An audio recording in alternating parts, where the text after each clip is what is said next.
hello? So, ito yung linya na tumatak talaga sa isip ko na nag-super think talaga ako.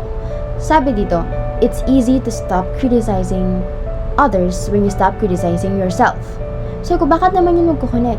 So, bakit naman nagkukunik yung sinasabi ko sa iba, yung tungkol sa sarili ko? No. Tapos, napag-isip-isip ko na kapag tinry mong stop mo, yari, kinikriticize mo yung sarili mo na, okay, hindi ako maganda, hindi ko deserve to. So, kapag nakakita ka ng tao, kapag lalo na yung mga kaparehas mo, sabi mo, hindi niya deserve yan kasi hindi siya ganito. Hindi siya maganda kasi wala siyang ganito.